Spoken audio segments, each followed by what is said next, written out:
চেপা শুটকিতে কচু পাতা শাক রান্না করেছি আর ছোট মাছের চচ্চড়ি করেছি। এই রান্নাগুলো দেখতে তোমরা পুরো ভিডিওটা দেখবে। নমস্কার বন্ধুরা, কেমন আছো তোমরা? আমি ভালো আছি। পিঙ্কি ব্লগের তরফ থেকে তোমাদেরকে স্বাগত জানাই। আজকে কচু পাতা এনেছে, আজকে কচু পাতা রান্না করা হবে। কচু পাতাগুলো যেভাবে ডাটা থেকে খুলে নেওয়া হয়েছে, ডাটাগুলোকে এভাবে টুকরো টুকরো করে কেটে রাখা হয়েছে। এগুলো রেখে দেবো, এগুলো আরেকদিন রান্না করব। আজকে কচু পাতা দিয়ে রান্না করব। তারপরে কচু পাতাগুলোকে আমি ভালোভাবে ধুয়ে নেবো। এখন ধুয়ে নেওয়ার জন্য দিয়ে দিচ্ছি। কচু পাতাগুলোকে ভালো করে 4-5 বার করে ধুয়ে নেবো। ধুয়ে নেওয়ার পরে এখানে আমি এভাবে কুচি কুচি করে কেটে নিয়েছি যাতে মজানো যায়। এখন আমি মজানোতে বসিয়ে দেবো। এখানে আমি লবণ দিয়ে দিয়েছি। এখন আমি ভালোভাবে মজিয়ে নেবো, একটা ঢাকনাকে ঢেকে দেবো। কচি শাকটা ওখানে মজানোর জন্য বসিয়ে দিয়ে এখানে আমি বরাবর মতো ডালটাকে আমি ডাল দিয়ে দেবো।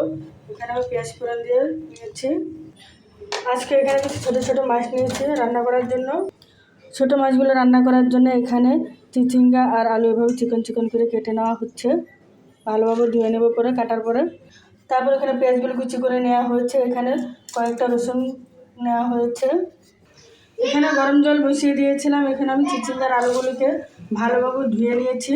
এখানে আমি ভাপে দিয়ে দেবো। এগুলোকে আগে ভাপ দিয়ে নিতে হবে। এই কচু পাতাগুলোকে আমি প্রায় 15 থেকে 20 মিনিটের মতো ভালোভাবে মজিয়ে নিয়েছি, যাতে এক ফোঁটা জল না থাকে।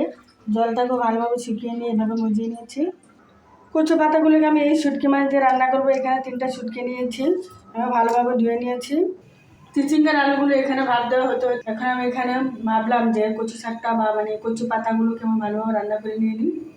এখানে আমি তেল দিয়ে রসুন ফোড়ন দিয়ে শুটকিগুলো সাথে দিয়ে দিয়েছি। এখন কচু শাকগুলোকে দিয়ে দেবো, মানে কচু পাতাটা যে মজে নিয়েছে ওটা কচু শাক বা পাতা যাই বলে বলতে পারো। তারপর আমি এখানে 4-5টা কাঁচামরিচ দিয়ে দিয়েছি। তারপরে হলুদ দিয়ে দিয়েছি। আমি আগে লবণ দিয়ে মজিয়ে নিয়েছিলাম। আগে আমি শাকটাকে 15 থেকে 20 মিনিটের মতো ভালোভাবে মজিয়ে নিয়েছিলাম। এখন আমি এটাকে প্রায় 10 থেকে 15 মিনিটের মতো ভালোভাবে শাকটাকে রান্না করব।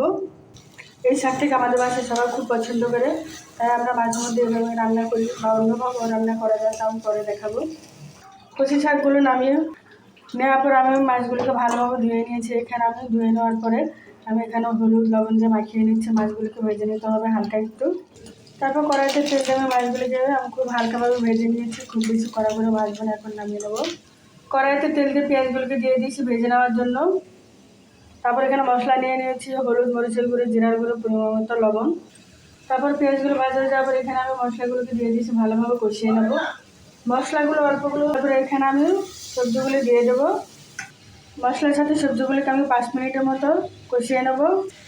মশলাগুলোর সাথে সবজি ভালোভাবে কষিয়ে নিচ্ছি। এখন ভাজা মাছগুলো দিয়ে দেবো। ভালোভাবে আরেকটু কষিয়ে নিয়েছিলাম। তারপর এখানে আমার গরম জলটা দিয়ে দেবো। আগে থেকে গরম জল করে রেখেছিলাম। খুব বেশি জল দেবো না, এ পরিমাণে জল দেবো। এটাকে আমি ভেজা ভেজা করে রান্না করবো। রান্না হয়ে গেছে ছোটো মাছের চচ্চড়ি।